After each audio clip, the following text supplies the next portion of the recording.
کیا لکھتا ہے؟ براءۃ من النفاق و براءۃ من النار، یہ درود پڑھنے والا بندہ جہنم سے بھی آزاد ہے، منافقت سے بھی آزاد ہے۔ یعنی جو دن بھر میں 100 مرتبہ درود پڑھے گا وہ بندہ کبھی منافق نہیں ہو سکتا، اور جو بندہ دن بھر میں 100 مرتبہ درود پڑھے گا وہ بندہ کبھی بھی منافق نہیں ہو سکتا، کبھی بھی جہنمی نہیں ہو سکتا۔ اب ہمیں بتاؤ خانقاہ ہمیں سکھاتی کیا ہے؟ کیا بات؟ خانقاہ ہمیں بتاتی کیا ہے؟ توحید کا درس ہمیں خانقاہ دیتی ہے، رسالت کا درس ہمیں خانقاہ دیتی ہے۔ اور یاد رکھیے، جو اپنے قلب کو گندا کر کے آتا ہے، جو قلب کو میلا کر کے آتا ہے، جو قلب کو غلیظ کر لیتا ہے، آتا ہے قلب کو گندا کر کے، آتا ہے قلب کو غلیظ کر کے، لیکن ایسے مشائخ طریقت سے جب جڑ جاتا ہے دل پر ان کی نظر ہو جاتی ہے، اب تک میلا تھا اب میلا نہیں رہتا، دل صاف و صفا ہو جائے گا۔ نعرہ تکبیر، نعرہ رسالت، نعرہ حیدری، فیضان خانقاہ رسولیہ۔ اگر قلب میلا ہو، علماء اور مشائخ سے جڑیے، اور وہ عالم دین، وہ مشائخ طریقت جس کی زندگی ایسی ہو کہ دیکھ کر کوئی بندہ کہے کہ اس سے کبھی گناہ ہی نہیں ہوتا ہے، بولے نا محبت سے، اس سے کبھی گناہ ہی نہیں ہوتا ہے۔ اور ایک بات بولوں، حضرت کی موجودگی ہے، ایک بات میں کہوں گا، میں نے بہت سارے لوگوں سے ملاقات کی، حضرت کے بارے میں جن لوگوں نے مجھ سے بتایا اور جہاں تک میں نے دیکھا، یعنی مشاہدات کی روشنی میں بھی اور علم الیقین کی روشنی میں بھی، عین الیقین اور علم الیقین دونوں کے ساتھ میں کہہ رہا ہوں، دونوں کے ساتھ میں کہہ رہا ہوں۔ ابھی ہم دیکھ رہے تھے جناب ہمارے ڈیکے بھائی، کیڈی بھائی میں آپ نعت نبی سن رہے تھے، اللہ آپ کو سلامت رکھے۔ یہ جذبہ آیا کہاں سے؟ جذبہ آیا کہاں سے؟ دیگر لوگ مچل رہے ہیں، یہ جذبہ آیا کہاں سے؟ اگر ان سے پوچھا جائے اے ڈیکے بھائی آپ میں یہ جذبہ آیا کہاں سے، تو یہ بھی کہیں گے یہ کسی اور کا فیضان نہیں ہے بلکہ یہ امام الاولیاء کا فیضان ہے، ان کے ساتھ نعرہ تکبیر، نعرہ رسالت، حضور صاحب سجادہ۔ واہ واہ واہ، یہ کسی اور کا فیضان نہیں ہے، یہ امام الاولیاء کا فیضان ہے، ان کے صاحبزادوں کا فیضان ہے۔ میں بات کر رہا تھا درود پر، آقا نے فرمایا جو 100 مرتبہ پڑھے وہ جہنمی نہیں، جو 100 مرتبہ پڑھے وہ منافق نہیں، لیکن آقا نے ایک طریقہ ہمیں دیا ہے، ایک سلیقہ ہمیں دیا ہے۔ یہ آل رسول کی بارگاہ ہے، سعادت کرام کی بارگاہ ہے، اور الحمدللہ اس فقیر کا بھی تعلق مولا علی کے خاندان سے، اس فقیر کا بھی تعلق امام زین العابدین سے۔ تو میں چاہوں گا کہ آپ کا مزاج ایسا ہو کہ جب بزرگوں کا نام آئے تم بھی مچل جاؤ، جب مشائخ کا نام آئے درود پاک کی میں بات کر رہا تھا۔ آقا نے ارشاد فرمایا ایک موقع سے، ذرا محبت سے سنیے گا اس حدیث پاک کو۔ آقا نے فرمایا جب مجھ پر درود پڑھا کرو تو کٹا ہوا نہ پڑھا کرو، کٹا ہوا نہ پڑھا کرو۔ فرمایا یہ کٹا ہوا درود کون سی ہے؟ فرمایا ادھورا نہ پڑھا کرو، کٹا ہوا نہ پڑھا کرو، ادھورا نہ پڑھا کرو۔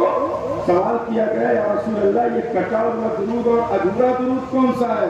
تو میرے آقا نے فرمایا کٹا ہوا اور ادھورا درود وہ ہے کوئی مجھ پر تو پڑھے میری آل پر نہ پڑھے، یہ کٹا ہوا درود ہے۔ بولے محبت سے یا رسول اللہ، اور عقیدت سے بولو یا رسول اللہ، اور محبت سے بولو یا رسول اللہ۔ جب درود کی بات آئی تو ایک بات اور سنیے، خانقاہی رنگ میں کھل کر سنیے، خانقاہی لب و لہجے میں سنیے آپ۔ نبی کریم صلی اللہ علیہ وسلم کی متعدد احادیث مبارکہ ہیں، لیکن سوال ایک پیدا ہوا کہ مصطفیٰ کریم کی بارگاہ میں درود پہنچتا ہے، کیونکہ یہاں پر ادارہ بھی ہے، رضویہ اور قادریہ حضوریہ، غوثیہ حضوریہ، یہ ادارہ بھی ہے، خانقاہ بھی ہے۔ جب ادارہ اور خانقاہ کا سنگم ہوتا ہے، جب ادارہ اور خانقاہ کا سنگم ہوتا ہے، تب جا کر کے اسلام کی صحیح اشاعت محاصر اور ایک بات میں یہاں پر کہوں گا کہ کوئی اپنے آپ کو کہے میں خانقاہی ہوں، توجہ چاہوں گا، کوئی اپنے آپ کو کہے میں خانقاہی ہوں اور ادارے سے دور رہے، تو میں کہوں گا اگر تیرا تعلق خانقاہ سے ہے تو ادارے سے بھی تیرا رشتہ مضبوط ہونا چاہیے۔ جب ان دونوں کا سنگم ہوگا تب جا کر کے صحیح ترجمہ خانقاہی بھی کرے گا۔ آج ہمارے حضرت قبلہ کعبہ موجود ہے اور ان کے آباء و اجداد نے کتنی محنتیں کی۔ ابھی شیخ الحدیث صاحب قبلہ ارشاد فرما رہے تھے کہ ایک چھوٹا سا ادارہ تھا، مٹی کا ادارہ تھا، بزرگوں کی خانقاہ مٹی کی ہوا کرتی تھی، بزرگوں کی خانقاہ مٹی کی ہوا کرتی تھی، لیکن اس زمانے میں بھی ہمارے اکابرین نے اتنی محنتیں کی ہے، اتنی کوششیں کی ہے کہ آج جو سنیت اس سرزمین پر لہلہا رہی ہے یہ ہمارے آباء و اجداد کا پیغام ہے۔ یہ ماننا پڑے گا کہ یہاں خانقاہ بھی ہے اور ادارہ بھی ہے، ان دونوں کا سنگم رہے گا تب جا کر کے دین کی صحیح اشاعت ہوگی۔ کیونکہ آج کل ایک بات کہتا ہوں میں، یہ کہہ دیا جاتا ہے کہ سادات کرام پڑھتے نہیں ہیں، یہ ایک حقیقت کی طرف میں ڈالنا چاہ رہا ہوں۔ سادات کرام پڑھتے نہیں ہیں، ہمارے پاس بھی کچھ لوگ آئے اور اتفاق کی بات یہ ہوگی کہ میں ایک دو جگہ پہ تقریر کرنے گیا کلکتہ میں تقریر کرنے گیا تو دیکھیے نظریہ دیکھیے لوگوں کا، نظریہ دیکھیے کیا تھا۔ ہم گئے مقرر کی حیثیت سے، کچھ لوگ تھے پہچان رہے تھے، کچھ لوگ نہیں پہچان رہے تھے۔ اب ان کو پہلے ہی یہ لگ گیا کہ یہ سید ہے جو گمراہ ہوگا، یہ سید ہے تو اس کا عقیدہ درست نہیں ہوگا۔ اب اس کو لگ رہا کہ یہ سید ہے، ہوگا کوئی، اب کوئی تعظیم نہیں، کوئی ادب نہیں، یوں ہی بیٹھا دیا، کوئی پیر مار رہا، کوئی مجھے ان سے شکایت نہیں۔ لیکن میں کہتا ہوں جب تم دعویٰ کرتے ہو سادات کی محبت کا تو پھر اگر کوئی کہے بھی کہ میں سید ہوں تو امام اس کو محبت کی تعریف پر عمل بھی کر، امام کی تعریف نہیں ہے کہ اگر کوئی کہتا ہے کہ میں سید ہوں تو پھر اس کی تعریف تو فرض ہے۔ تعلیم پر عمل کرو، امام اس کو محبت کی تعریف کو سمجھو۔ صرف دعویٰ کرنے سے کام نہیں چلے گا، دعوے کی تعریف میں دلیل بھی چاہیے، دعوے کی تعریف میں دلیل بھی چاہیے، ادب نہیں۔ بیٹھ گیا، جب گفتگو ہو گئی تو وہی لوگ تھے آ کر کے ہاتھ چوم رہے تھے، وہی لوگ تھے ادب سے محبت سے ہمیں لے جا رہے تھے، بیٹھا رہے تھے۔ میں نے کہا سن کر ادب کرتے ہو، اتنا کافی نہیں تھا کہ میں علی کا بیٹا ہوں، اتنا کافی نہیں تھا کہ میں غوث اعظم کا شہزادہ ہوں، لیکن تم نے تقریر سن لی تب ادب کیا۔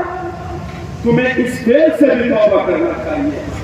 یاد رکھیے سادات کرام کو جو تکلیف دیتے ہیں، سادات کرام کو جو ایذا دیتے ہیں، تو مصطفیٰ کریم نے پہلے یہ ارشاد فرما دیا کہ میری نسلوں کو کبھی تکلیف نہ دینا، اور آقا نے پہلے ہی فرما دیا من احب علی جن فقط احبنی ومن ابغض علی جن فقط ابغضنی ومن ابغضنی فقط ابغض اللہ۔ فرمایا کہ جو علی سے محبت کرتا ہے وہ مجھ سے محبت کیا حق ہے۔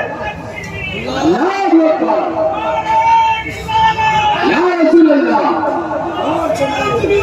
نعرہ حیدری، نعرہ حیدری، چوٹ پر بولو، ڈنڈے کے چوٹ پر نعرے حیدری خاندان مصطفیٰ، خاندان مصطفیٰ، واہ واہ واہ، جو علی سے محبت کرتا ہے وہ مجھ سے محبت کرتا ہے، اور جو علی سے بغض رکھتا ہے وَمَنْ أَبْغَضَنِي فَقَدْ أَبْغَضَنِي، فرمایا جو علی سے بغض رکھتا ہے وہ مجھ سے بغض رکھتا ہے، اور پھر جب مجھ سے بغض رکھے گا تو پھر رزلٹ کیا ہوگا؟ رزلٹ یہ ہوگا فَقَدْ أَبْغَضَ اللَّهُ، وہ اللہ سے بغض رکھنے والا ہوگا، اور جو اللہ سے بغض رکھے گا اس کا ٹھکانہ دائمی جہنم ہوگا۔ تو محبت سے پھر کہنا، محبت سے پھر کہنا کہ ہم بھی مولا علی کے چاہنے والے ہیں، ہم بھی مولا علی کے چاہنے والے ہیں، اور اس معنی میں ہم بھی مولا علی ہیں، ہم بھی مولا علی ہیں، ہم بھی مولا علی کو چاہنے والے، ہم بھی مولا علی۔ لیکن ساتھ ہی ایک بات اور کروں گا، خلفائے راشدین پر جو گورنر کرتے ہیں یا کسی بھی صحابہ کی گستاخی کرتے ہیں، یہ نہ اس خانقاہ کا نظام ہے نہ خانقاہی نظام ہے، اس بات کو بھی یاد رکھیے، نہ اس خانقاہ کا نظام ہے نہ خانقاہی نظام ہے۔ جب بات آئے گی نظام خانقاہی کی تو خانقاہی نظام وہی جو غوث اعظم نے بتا دیا، جو شیخ مجدد الفسانی نے بتایا، شیخ احمد سرہندی نے، شیخ مجدد الفسانی، شیخ احمد سرہندی کی تعلیمات کو سمجھو۔ شیخ احمد سرہندی سے کسی نے ایک بار کہہ دیا تھا کہ آل رسول، اور نہیں ایک بار کسی نے کہا تھا کہ مصطفیٰ کے گستاخوں سے نفرت کیوں نہیں رکھتے ہو، بغض کیوں رکھتے ہو، نفرت کیوں رکھتے ہو؟ تو شیخ احمد سرہندی نے کہا تھا اس لیے رکھتا ہوں کہ وہ مصطفیٰ کا دشمن ہے، اس لیے بغض رکھتا ہوں کہ وہ مصطفیٰ کا دشمن ہے۔ اور شیخ احمد سرہندی مجدد الفسانی کی تعلیمات پڑھی، وقت اتنا نہیں ہے کہ میں مزید کچھ گفتگو کروں، ایک دو بات کر کے اپنی گفتگو ختم کروں گا۔ ایک بات میں ضرور کروں گا، خانقاہی نظام یہ ہے کہ اہل بیت کی جہاں پر تعظیم ہو صحابہ کی ہو، جہاں پر صحابہ کی تعظیم ہو اہل بیت کی، یہ پیغام جانا چاہیے۔ اب چونکہ میں حضرت کی اجازت سے آپ کے پاس آیا ہوں، اور میں نے پہلے کہا اس خانقاہ کی فکر و نظر کی کرنے والی یہاں پر کسی کو گمراہ نہیں کیا جاتا، بلکہ یہاں پر زور دیا جاتا ہے بیت سے بھی صحابہ سے، یہ وہ خانقاہ ہے۔ لیکن مولا علی کی محبت کو غلط رخ دینے کی کوشش نہ کرو، مولا علی کی محبت کو غلط رخ کی طرف ٹارگٹ کرنے کی کوشش نہ کرو۔ کسی کا نام ہوگا بڑا، یوٹیوب چینل کے چمک جانے سے کوئی اگر بڑا ہو جائے تو ہوگا بڑا، لیکن مجھے ان لوگوں کی بھی اوقات پتا ہے جو اس طرح کی باتیں کرتے ہیں، مجھے ان کی بھی علمی دلالت پتا ہے جو اس طرح کی باتیں کرتے ہیں۔ ایسی بات ہونی نہیں چاہیے۔ محبت ہے تو ابو بکر سے بھی ہو، مولا علی سے بھی ہو، عمر سے بھی ہو، عثمان سے بھی ہو، تمام صحابہ سے محبت ہو، تب جا کر کے ہمارا بیڑا پار ہوگا۔ اگر صحابہ سے بغض ہوگا تو بھی بیڑا پار نہیں ہے، بیت سے بغض ہوگا تو بھی بیڑا پار نہیں ہے۔ دونوں بات ہونی چاہیے، لیکن ٹارگٹ کرنے کی کوشش نہ کرو۔ ہمیں ٹارگٹ کرو گے پھر جواب دینا آتا ہے مجھے، جواب دینے آتا ہے مجھے بھی۔ لوگوں نے کہا سادات کرام نے پڑھنا چھوڑ دیا، سریہ شریف آیا تو میں نے دیکھا کہ سادات کرام پڑھنا نہیں چھوڑا ہے، سادات کرام نے پڑھنا نہیں چھوڑا ہے، بلکہ سادات کرام نے نسلوں کو پڑھانے کا بھی بیڑا اٹھا لیا۔ سادات کرام نسلوں کو پڑھانے کا بھی بیڑا اٹھا لیا ہے۔ یہ تو جامعہ ہے، یہ ہمیں کھلے عام گواہی دے رہا ہے کہ دیکھو جب تک میری اینٹیں سلامت رہیں گی، جب تک میری نسلیں باقی رہیں گی، اور یاد رکھیے باقی اس وقت تک رہیں گی جب تک قیامت نہ آئے، جب تک قیامت نہ آ جائے۔ اتنا بڑا دعویٰ کیوں میں نے کیا جانتے ہو؟ اس لیے کہ قیامت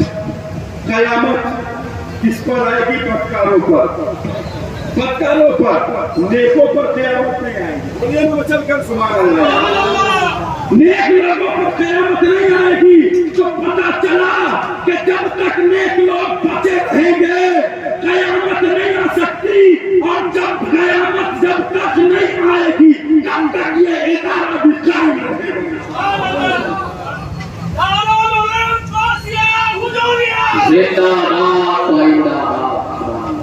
اللہ اس جامعہ کو سلامت رکھے. درود کی بات کر رہا تھا, ایک بات پر جلدی سے عرض کر دوں. فرمایا جب بات چلی تو کسی نے یہ بھی کہہ دیا کہ درود مصطفیٰ تک پہنچتا ہی نہیں. یہ بھی ایک نظریہ دے دیا گیا. مجھ سے کسی نے سوال کر دیا آ کر میری لائبریری میں, کہا آپ کہتے ہیں درود پہنچ جاتا ہے یہاں سے بھی پڑھو تو بھی, یہ دعوت کیوں پر صحیح ہے؟ میں نے کہا بالکل پہنچتا ہے. اس نے کہا دلیل کیا ہے؟ اچھا جب میں سعودی عربیہ گیا مدینہ کی سرزمین پر, جن میں ایک بات عرض کروں تو میں روضہ رسول کی طرف جالی گنبد خضرا کی طرف چہرہ کر کے دعا مانگ رہا تھا. حاجی صاحب موجود تھے, دعا مانگ رہا تھا. قسم واللہ علماء اولیاء کی بارگاہ ہے. حاجی صاحب گواہ اور دیگر علماء گواہ تھے. میں دعا مانگ رہا تھا مکے شریف کی طرف, یا رسول اللہ یا رسول اللہ اسمع قالنا اننی فی بر ہم نورکم خود یدوس ہلنا شعلنا. یا رسول اللہ میری پریشانی دور فرما دیجئے, یا رسول اللہ مجھے مشکلوں سے نکال دیجئے. ایک آیا, وہاں پر کچھ پریشان کرنے والے لوگ ہیں, تو ایک آیا آ کر کے مجھ کو کہنے لگا عربی دعا عربی دعا. اب پریشان اب میں ایسا لو لگایا تھا مصطفیٰ سے, لگتا ہی نہیں تھا چھوڑ کر جاؤں, لگتا ہی نہیں تھا کہ چھوڑ کر جاؤں. پریشان کرنے لگا. میں تھوڑا دور چلا گیا کہ آقا کا روضہ قریب ہو تو قرآن کہتا ہے یا ایھا الذین آمنوا لا ترفعوا اصواتکم فوق صوت النبی, اپنی آوازوں کو نبی کی آوازوں سے بلند نہ کرو. میں اس ڈر سے پیچھے ہوا تھا. جب پیچھے ہوا وہ میرے پیچھے آ گیا. اب وہ سمجھ رہا تھا کہ یہ بیوقوف مولوی ہے, سمجھ رہے, وہ سمجھ رہا تھا یہ بیوقوف مولوی ہے, ہوگا کوئی. جب اس نے مجھ سے کہا ہاں نہیں سکھا اس طرح کیا, اچھا اس کی عربی بھی ٹوٹی بھوجپوری ہوتی ہے, گرامٹیکل عربی نہیں ہوتی ہے, وہ عربی بھی بولے گا تو ٹوٹی. اچھا الماء بولتے ہیں پانی کو, یا نکیرہ بولے گا تو معاون بولتے ہیں پانی کو. بولے مویا یہ ان کی عربی ہوتی ہے. اب آ کر کے مجھ کو چھیڑ دیا, تھوڑا پیچھے ہٹا. میں نے کہا اس سے ما عندک دلیل بہذه البدع. جب اس سے میں نے عربی میں گفتگو کی نا, اس کا پسینہ چھوٹا. اس کے بعد کہا آپ کے پاس دلیل کیا ہے؟ میں نے کہا میرے موبائل میں اسی کی زبان میں اسی کی طرح عربی میں نے کہا جوال موجود تفسیر تفسیر اسی کی زبان میں بات کیا. جب دکھایا نا وہ خود پھنس گیا. اس نے کہا یہ جو دلیل تم دے رہے ہو یہ اس زمانے کا ہے جب نبی زندہ تھے فی حیات النبی صلی اللہ علیہ وسلم. میں نے اس سے ڈائریکٹ کہا قرآن قیامت تک کے لیے رہنمائی کرتا ہے. میرے مصطفیٰ زندہ ہے. میں نے اس سے ڈائریکٹ کہا تمہارے پاس دلیل ہے کوئی تفسیر کی؟ تفسیر دکھاؤ. میں نے کہا تمہارے پاس ہے دلیل؟ ان کا تفسیر موجود اسی کی زبان میں پوری عربی. اس نے کہا موجود ہے. میں نے کہا دکھاؤ. جب دکھایا تو وہ خود پھنس گیا. اس میں صاف لکھا ہوا تھا اسی کی تفسیر میں صاف لکھا ہوا تھا اگر گناہ ہو جائے تو مصطفیٰ کی بارگاہ میں آ جاؤ لیستجاب لکم, تم یہاں ہو گے مصطفیٰ تمہارے لیے دعا کرے. تو خود پھنسا تو بھاگنا شروع کیا. بھاگا اتنا اسپیڈ وہ. اس کے بعد شور سے کہتا شور تھا. میں نے کہا اب نکل یہ کام تمہارا ہو گیا. سرتا کو تم جاؤ چاہے جو کرو, ہم نے لوگ لگانا تھا اللہ کی بارگاہ میں لگا دیا. تو ایسی بھی باتیں سامنے آتی اور بھی بہت ساری باتیں. بہرحال اس طرف میں جانا نہیں چاہتا تھا, لیکن یہ بات ضرور کر دوں گا بس جتنا حکم تھا اس اتنا ہی. ایک دو منٹ زیادہ ایک بات درود پہنچنے کے کہا درود کیسے پہنچتا؟ میں نے کہا نبی نے خود فرمایا کہ میں قبر میں زندہ ہوں. بولیے نا محبت سے. مصطفیٰ قبر میں زندہ ہے نا؟ واہ ماشاء اللہ. مصطفیٰ قبر میں زندہ ہے. سب کا نظریہ ہے. بس سنیے سنیے, سب کا نظریہ رکھیے یہ کہ مصطفیٰ قبر میں زندہ. اچھے میں روز کہیں نہ کہیں تقریر کرتا ہوں. افراتفری کا ماحول ہونا الگ چیز ہے کہ مچل پہ اس کے بھول گیا چلا گیا, وہ الگ چیز ہے. لیکن آپ کا مزاج بتا رہا ہے کہ آپ محبت سے سن کر سنیں. میں سمجھتا ہوں آپ کے مزاج کو. یہاں سے لے کے پیچھے تک میری گفتگو کو محبت سے سن رہے ہیں, اور جو سن رہے تھے میرا کچھ نہیں ہے, حضرت کا پیغام ہے, حضرت کے ابا وسط کا پیغام ہے. وقت کا تقاضا ہے, قدر چھوڑنا نہیں, قدر چھوڑنا نہیں ہے. یہ بھی بات یاد رکھیے. ایسے آپ خانقاہ سے جڑے ہیں تو مجھے امید ہے کہ آپ کی نمازیں نہیں چھوٹتی ہوں گی, لیکن یہاں پر بہت سارے لوگ ہیں. ایک بات کروں گا, رات بھر جلسہ مت کرو, لیکن فجر کی نماز اٹھ کر ضرور پڑھو. یہ بھی خانقاہ کی تعلیم ہے, اور یہ قرآن و حدیث کی تعلیم ہے. نماز افضل, نماز کسی صورت میں معاف نہیں ہے. اور کسی نے بتانے والوں نے مجھ کو بتایا کہ حضرت کی کبھی تہجد کی قضا نہیں ہوتی, کبھی تہجد کی قضا نہیں ہوتی. نماز کے ایسے پابند ہیں, سفر میں ہو یا حضر میں ہو, کسی بھی صورت میں وہ نماز ادا کر لیا کرتے ہیں. اللہ والے کی یہی پہچان ہوتی ہے, وہ تقویٰ والے ہوتے ہیں, وہ ایمان والے ہوتے ہیں. بس یہ آخری بات. اس نے کہا درود کیسے پہنچتا؟ میں نے کہا درود پہنچتا ہے. کہا دلیل کیا؟ میں نے دلیل دی اس کو. میں نے کہا آقا کریم خود فرماتے ہیں کہ اللہ نے جب مجھ کو پیدا فرمایا تو ایک فرشتہ ساتھ پیدا فرمایا, ایک فرشتہ ساتھ پیدا فرما دیا. جب اس سے مجھ کو پیدا کیا, جب سے ایک فرشتہ, جب کوئی بندہ درود پڑھتا ہے تو فرشتے پہنچاتے ہیں. اچھا, امام اللہ فاروقی نے 3 طریقے بیان فرما دیے. آخری بات, ایک طریقہ تو یہ ہے کہ فرشتے پہنچاتے ہیں, اور دوسرا طریقہ یہ ہے کہ جبریل ابھی پہنچاتے ہیں. بولیے نا. اور تیسرا طریقہ جس کو بڑے بڑے محدثین نے نقل فرمایا ہے, اور دلیل ہمارے پاس بھی اگر کسی کو چاہیے تو میں دے بھی سکتا ہوں.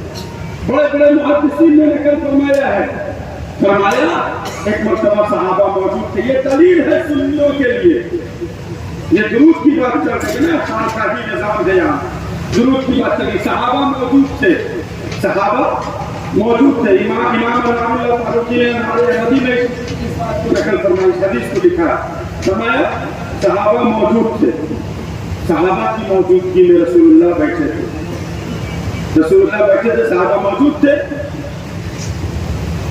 صحابہ نے عرض کیا, یا رسول اللہ جب کوئی درود پڑھتا ہے تو آپ پر پہنچتا ہے؟ تو آقا نے فرمایا ہاں پہنچتا ہے. تو میں کہیں سے بھی پڑھے تو پہنچتا ہے, کہیں سے بھی پڑھے تو پہنچتا ہے. بڑھیا نہیں. اچھا, صحابہ بڑے چالاک تھے, بڑے, ہم غلاموں کے ٹینشن کو دور کر دیا. صحابہ نے ٹینشن کو دور کر دیا. صحابہ نے پوچھ دیا, یا رسول اللہ وبعد وفاتی, حدیث کے الفاظ ہے وبعد وفاتی, یا رسول اللہ آپ دنیا سے تشریف لے جائیں گے پھر بھی درود پہنچے گا؟ کتنا آسان کر دیا. یا رسول اللہ جب آپ دنیا سے چلے جائیں گے پھر بھی درود پہنچے گا؟ تو نبی پاک نے ارشاد فرمایا وبعد وفاتی, ہاں جب میں اس دنیا سے تشریف لے جاؤں گا غلام کہیں بھی درود پڑے گا, چاہے وہ عرب میں ہو, عجم میں ہو, چاہے کسی جگہ پر بھی بیٹھ کر مجھ پر درود پڑے گا. میں دنیا سے تشریف لے جاؤں گا, لیکن تشریف لے جانے کے بعد بھی میں اس کے درود کو سنوں گا. اب مصطفیٰ دلیل خود دے رہے ہیں, ان اللہ حرم علی الارض ان تاکل اجساد الانبیاء ورزق اللہ حی یرزقون, اس لیے کہ اللہ نے حرام کر دیا ہے کہ وہ انبیاء کے جسموں کو مٹی پر حرام کر دیا ہے کہ وہ انبیاء کے جسموں کو کھائے. نبی خود فرما رہے ہیں ورزق اللہ حی, اللہ کے نبی زندہ ہے, رزق دیے جاتے ہیں.